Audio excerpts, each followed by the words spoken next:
slow, quick, man. Bruh, but that's great defense, though. Great intensity, great switchability, great pushing down to the corner, good pocket pass, good pass. And then what we doing here? Okay, post up. Show me something, Jeff. Okay, then. Bruh. You got to see the corner on the double, man. They actually left Harris. They left your average Joe open. What are we doing here? So they're trying to post Jeff, and you can see Katie's trying to tell Kyrie, go to Facu. But Kyrie's not paying attention. Bare times you don't be looking. And then, good dig, Katie. Good dig, good steal. Good way to play both with that length. IQ. See how they shielded and helping each other? What are we doing here? Cook him. That's Fry. That's easy money. You know why. That's an island. Let me try. Boom. My goodness. How do I get buckets so easy, man? That's that work. What are we doing? Okay, good defense. And see right here, Kyrie has Jokic. You can see Katie trying to tell him, go to the corner. Go, Kyrie. And Kyrie don't pay attention again. And then you can see Blake. And then Kyrie's trying to get now Facu. And then now Blake, bro. And then look right here. See? Look at this. And then now a backdoor open. And then one, he's a damn son. And then that's Kyrie's fault first. And then Katie should have played in between both instead of straight going to Jokic. But Katie probably secondary, and then on the weak side, Harris should have been helping too. He's the third problem, and then Blake. That's the order of the who made a mistake. And then that's a foul. Oh my goodness, I'm about to make a plate and eat, boy. But they got a foul. Man. You can see, obviously, it's easy money, man. What are we doing here? Okay, blow. Come on, Blake. Stop fouling. Blake, keep fouling, man. That's one. Fouls, offensive rebounds, the main things, and then turnovers. That's main, bruh. That's the main three things right there, man. Because when they turn on the defense, is there. Look at this. IQ, show me something. That's what I do. What are we doing? Down screen for Katie. Okay, kill. Watch the turnovers, boy. Kill him. Double. My goodness. They gotta pull the gap in. That's gotta go. Rebound. They didn't call a foul for Blake? They didn't call foul for Blake. That's a loose ball foul. What are come on now. Good. Oh, Kyrie cookie. Pump fake. Yo, Jokic. That's not a foul, man. Just make the layup. Why are you always looking for a foul? Jokic and Luka, man, they always be crying for fouls. Just make the bucket. We seen Kyrie get fouled all the time. Make the bucket, then complain. What are we doing? Blow by. Oh, my goodness. Kill him. Okay. They shield in. What are we doing here? I don't know. I don't like this right here. Look at this. See? Communication error, turnover. Always. That's what I said. Turnovers is part of it. What are we doing? Okay. Lock that up, Katie. Mano y mano. Rip through. Okay. Great defense. Jermichael actually had that. And then Jokic again, looking for foul. Always, man. How, Jokic? How? Just make the bucket. I'm trying to rip through. Not there. What are we doing here? And then look. A slight bump, that's not even really a foul, man. And then Jokic, he even pushed Blake, they didn't call it. And Jermichael actually had it. But because he just pushed Blake, he didn't think it was going to land right there. And then he saw, bro, how you fumble that? That's not really a foul, though, Jokic. Because you just got to make the bucket. And then right here, you already know, and then they play the free throw game. You already know, man. That's game, boy. No Nintendo. You can't keep complaining, boy. You can't. Now, you see exactly what was happening, man. You seen, like I showed, KD was the one that said, let me guard MPJ. He only had 7 points in the second half and only had actually 2 points in the fourth. So he actually put the onus on, I'm going to guard MPJ. I'm rarely going to switch unless I'm force, which means they actually set a great screen. So now if you fight over it, then the other man's going to be open. So if you fight through the screen and it's not a held screen, then you could always force I'm going to stay on this guy, right? And you can see that KD was doing that, especially initially. There will be times later down the line where they set it unexpected. He doesn't see the screen or the person doesn't call the screen. So now he's actually stuck. The screen, it was set well. And then now you're forced to switch. Other than those situations, KD was on MPJ and he actually only scored 2 points on him. So, when you look at it from that perspective, that already changed the whole look, the whole intensity, the whole, output of the team's view in terms of just, okay, now we going to lock in. Now we going to do this. Now we going to pay attention to detail. KD's on this. He's being, his intensity rose. Everything rose. And you just feel it. That energy, is contagious and it trickles down to the rest of the team. Then Kyrie, everyone. Obviously, they're still going to have 1-2 miscommunications because, again, it's still the first year playing with each other. And especially, no matter if you play with each other all the time, when you're in a situation where you're switching your schemes, like by player. It's not, it's literally by player. If you play 2K and you go to the defensive settings, the player matchups, and then based on each player, you say, okay, this player we hedge, this player we trap screen, this player, for each defensive matchup, you have different assignments. So what happens is normally, some games you could get away with the same scheme is applied to everybody, right? When you feel like you have great one-on-one defense and this team doesn't scare you, or even if they fry, it's whatever. We'll live with an island. We'll live with an island and we'll just team and gap off of that and, just shield and, help and shrink the floor. That's when, you could apply to switch everything offense. And even if you have a mismatch, you just overshade and stuff like that, right? On the weak side, and you try and flood the court and all that type of stuff. But in terms of, now when you realize, okay, we don't even want a mismatch at all. We don't want to give them any opportunity because this guy is so dangerous. He would abuse any mismatch. Some mismatches is kind of like, maybe we could lock it up, just try and play our best, right? And you've seen them do that with other teams. But some mismatches like Jokic and like a Kyrie, that's automatic baby food. That's Gerber, you better serve her. So they're trying to avoid that, which is why when Blake is on Jokic, he's going to gap recover, but he's always on Jokic. We're not trying to switch unless we have to. So that's why you'll see more miscommunication than even often, because now it's kind of like it's literally KYP by play. It's not a set thing every time. So when you have something that's adjustable, depending on the player, depending on who's involved, depending on the situation, it's all literally a quick millisecond, I see it, react to what I see, and then decide kind of thing. Then that's where you kind of sometimes get miscommunication, because one player's perspective is this, one player is this. One player's like, no, we said we're not changing. Like you seen Blake, we're not changing. I'm supposed to be guarding Jokic. I'm just helping, right? Katie's like, nigga, I was like, I'm out the way. You have to pick up, man. We got sussed. Pick up, contest. We have to now. So stuff like that, that's why you have to always communicate. And every time a mistake happens, you talk about it. So it's not about a mistake happening. Obviously, it is about a mistake happening, but how repetitive is that mistake? That's where the championship level of teams, normally if a mistake happens, you get it out the way first quarter, maybe second, and then, you kind of, the mistake, there's no more mistakes. Now, if you get fried off of your scheme, but you follow the scheme, now you adjust. You know what I mean? There's mistakes before there's mistakes, then you fix the mistakes, then now, okay, you had no mistakes, but yet it's still, you're getting fried, right? Within just the original game plan. Now let's change the game plan. Now when you change the game plan, now you do an adjustment. Now even within that adjustment, you might make a couple mistakes, right? Because again, you're adjusted. And then now you fix those mistakes again. Now you do that game plan. Now if it works fully, then that's when you don't see nothing. Then now game 2, it's a complete, now we do the same thing to start. Then now we're going to adjust. Every adjustment thing you do, there's going to naturally be a 1-2 miscommunication, a 1-2, I thought, no, but you should have stayed there. No, but I was going to, what I mean? It's split second decisions that, if you know basketball, those type of things is, you have to be on a supreme strength to make no mistake, period. And even if, there's always going to be a mistake made, but it's how often do those mistakes happen, right? There's a difference between they only scored because you made a mistake, or they actually were so potent that they just fried you. There's two different things. You want them to have to earn every bucket, which means we correct our mistakes and they have to score on us and and push us to the test. But we can't let them score on us and then still we now also as well too, they're scoring off mistakes. You don't want that ever. Championship teams, the best teams always make the least amount of mistakes. And if they do, they correct it so the mistakes aren't redundant and they're not repetitive. And that's kind of what people aren't paying attention to. And that's why, the Nets I've seen just in that half versus the Nuggets, I've seen a complete different context, complete different situation. They literally was mistake every play. People just see bucket. I see miscommunication, no attention to detail. I see it every play. Then, they're always arguing and all that type of stuff. What's going on? Or they don't even say nothing because they put their head down God, oh, man, they're just going through the emotions because they're we'll score, whatever, we'll lock in, we'll turn it on. But then now you see when you go down 20 and push comes to shove, now it's it's all excellence. And you see least amount of mistakes, maybe once every maybe 5 or 6 plays, right?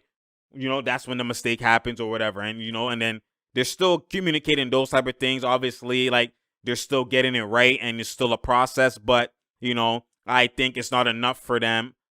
I think if they have great stretches of no mistakes, because their talent is so potent, they don't need the type of context that other teams need, that because it's only like maybe two guys that can score, like they're limited offensively, or like they have two superstars or whatever, but now your pride, you have to lock up defensively. You can't make no mistakes because we might even struggle on offense because they might double this guy. So you know what I mean? Stuff like that. Like other teams don't have that luxury of they can't make that mistake, right? Ever. Or they can only make 5 throughout the whole game because they're going to struggle and because of bad miss transition. Like there's so many different levels to this game and so many contexts of the teams and, you know, all these type of things that people don't apply when they want to have an assessment of who is who and who's going to be what and who's elite and that and this, that, and the third. So that's my assessment and that's my take. Obviously, the footage tells you everything. That's why people say, oh my God, Banks, just because you host podcasts, just because you do this, just because you talk on YouTube, just because you actually do it, or, you know, you're doing this doesn't mean you're the law, doesn't mean you can't be wrong. Yes, that's true, but I'm right 90% of the times. I'm right, and it's not that, oh, I'm right. The footage is right. You just it's the footage. The footage tells you everything. It's not like I'm making this up. It's not like I'm like, oh my goodness, I'm using psychic powers or something like that, man. Like if you have the eye for the game, that's why you see the hoopers and the people who have that eye for the game, right? They rarely disagree because there's difference. Obviously, there's hoopers, right? Then there's the hoopers, right? Because anyone that just plays. Well, I mean, there's levels to hoopers, but if you just play, I mean, it doesn't matter what level, but you're considered a hooper, right? If you actually practice or whatever. Then there's the hooper's eye, which is actually like if you're an IQ hooper. Because not every hooper has IQ. They just kind of like, some people, just some hoopers have instincts, but they can't actually like, they don't dissect. It's just kind of like, it just comes to them. Then there's other ones who actually like have high, that's what they say, you're an high IQ player, meaning you don't make that much mistakes. Like there's hoopers and there's high IQ hooper, like a hooper with IQ.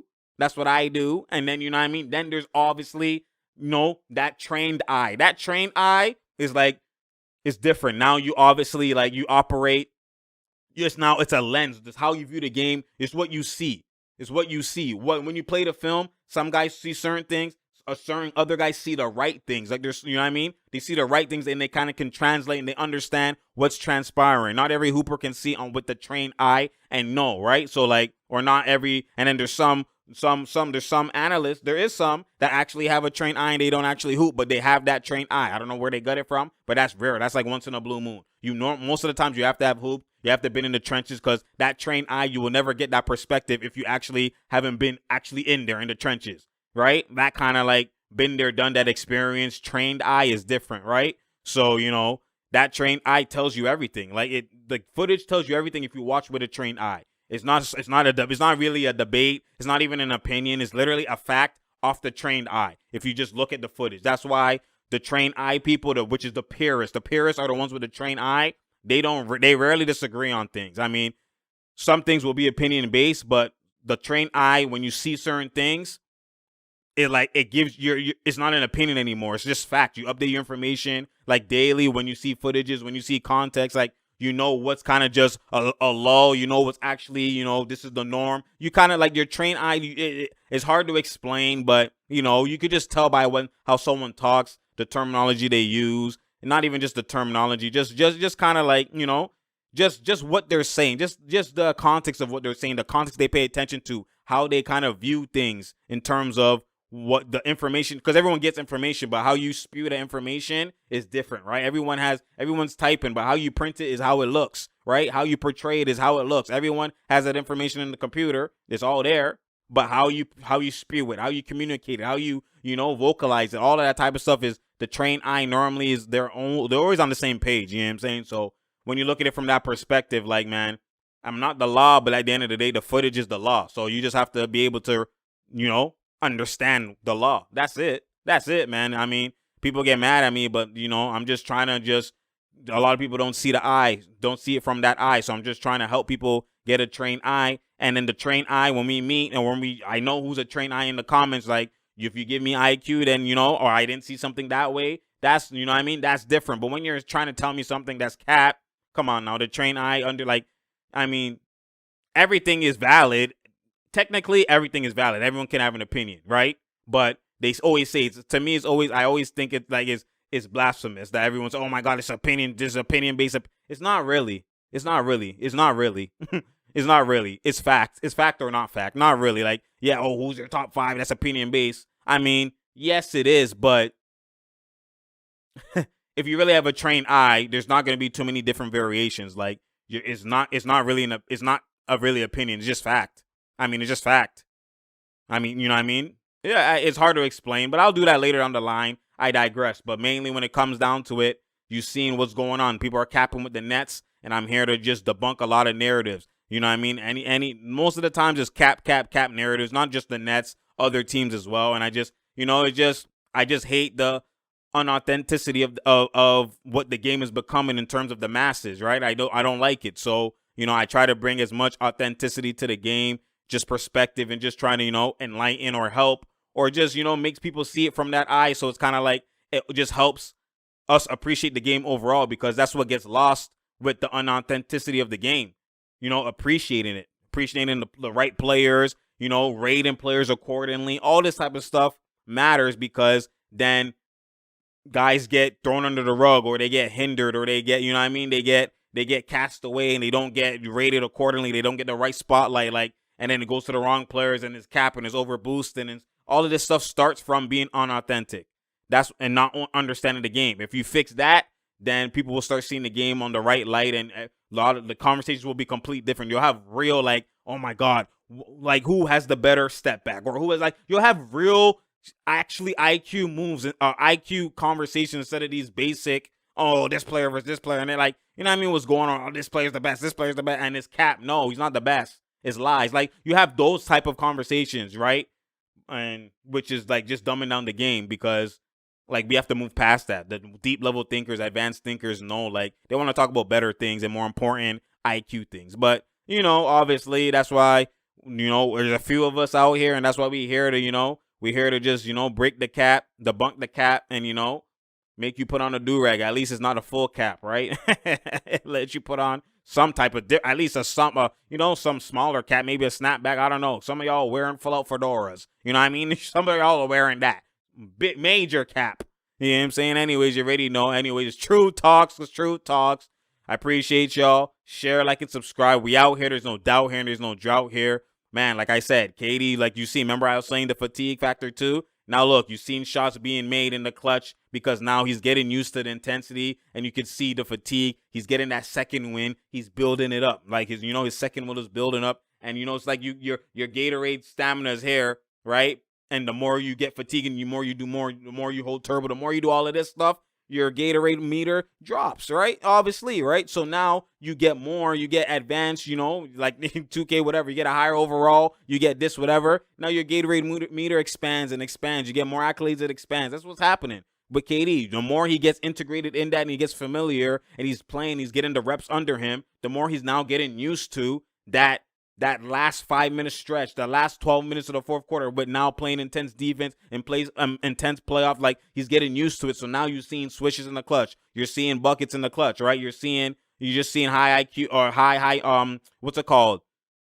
A lot of better fluidity and stuff like that, in terms of just his jumper, right? Because a lot of it was short before. He had that one shot that was short, but it was because MPJ contested, because Blake actually passed late. He came off the curl. He, redirected, and he was ready in the pocket, and he passed late. So now when he went to shoot, MPJ's a taller defender too, not too far in height. So when he contests and he's here, and I'm about to shoot, even though he might not hit, but when you're like this, and the flick is, if I'm like this and I flick properly for that arc, but then you contest in your hair, and I'm going to go flick, and I have to readjust right here, it's going to be a different type of flick. So that affects the trajectory of the actual, the basketball, the arc and stuff like that, right? So, that's why contests do matter, right? So, honestly, it's just a great contest, and that's the one reason why that one was short. Because before he was short, with no contest, with all of that. Then you seen with no contest, splashy if you ask me, right? So, obviously, KD just getting the reps, and you already know Kyrie here. You already know what time it is with Kyrie. Come on now. Blake had, showing out, stuff like that. And even Harris, he's been missing on 1-2, Shaman as well, too. Everyone's not on full cylinders. They're going to get the groove back. They're going to get ready. Then now you add Harden, too. Come on now. That's what I'm saying. I'm actually never worried about the Nets. I'm never. Defense is fixable when you apply team defense. People don't understand it's team defense and it's schemes. That's what it comes down to. Team defense, schemes, locking in. It's not individual. Yes, you obviously have to have individual defense, but there's ways to kind of get around that. There's in everything. There's offense. There's not too much ways to manipulate something and you get exposed. That's why you see you need superstars, guys who can create at all world, and there's nothing to game plan for creating and getting a bucket when it matters. Like you try to cut this off, but I'm just getting a bucket. We read and react, and I have ability, so it's unguardable, right? But that's why you see teams that have offensive set or this player is limited or this, like you see them struggle more so in playoffs and get exposed because when you now have pressure, which is already defense in itself, right? That's why every open shot isn't really open shot in the playoffs. And then now you add the fact that pressure, then you add the fact that, man switch everything, and then you're forced to ISO. Guys are taken out of their sets a lot of the times, and you're forced to just get a bucket. Teams can't do that. Some teams can't do that, or they don't have that player that could do that, or it's only one player, and then that player has to work overexert themselves, and it's harder and harder and harder, and then now they just get exposed as a team. So when you look at it from that perspective, offense is more so, you can't really, your offense is your offense. You can't really manipulate it. It will get exposed at some point. What you can manipulate is defense in the playoffs. Pressure already is its own defense, like I said. Then now you could gap, you could shade, you could double team, you could shrink the floor, you could do things schematically to actually avoid you from playing one-on-one island defense. Like you don't leave anybody on an island. You gap, everyone's pinching, right? Everyone's, shrinking the floor. You could flood the one side. There's so many things you could do, man. There's so many things you could do. So when you look at it from that perspective, man, like, honestly, like, that's what I'm saying. If you're the talent is what matters. When you lock in, man, every team locks in defensively. That's why you see every team that's good, like whether they have great defense, even Jokic doesn't have great defense at the 5, and forever he's been in Eastern Conference and second round and stuff like that. Sorry, Western Conference Finals and second round and stuff like that. Like there's guys who have bad individual defense. Nowitzki won a ring with terrible individual defense, but it's team defense. Curry has run rings without great individual defense. You know what I'm saying? It's team defense. Obviously, that's different context. You have better individual defenders, but I mean, the Brooklyn Nets team individually isn't even bad defensively when they lock in. The problem is, how often do they lock in? And that's what happens when you have potent offense. Even Golden State will go stretches where they don't even play good defense. Their 2018 team didn't even have the greatest defense. If you go look at the numbers and go look at everything, like it wasn't comparable to their 73-9 defensive team. Like, you know what I'm saying? Like, there's levels to this. But anyways, you already know. Don't want to make this video too long. I appreciate y'all. Share, like, and subscribe. We out here. There's no doubt here and there's no drought here, man. Click the notification button so you know when I'm here. Because I'm here. You feel me? I appreciate y'all. Tell a friend to tell a friend to tell a friend. We out here, man. There's no doubt here and there's no drought here. I appreciate y'all, man. You already know. And I'm out, man.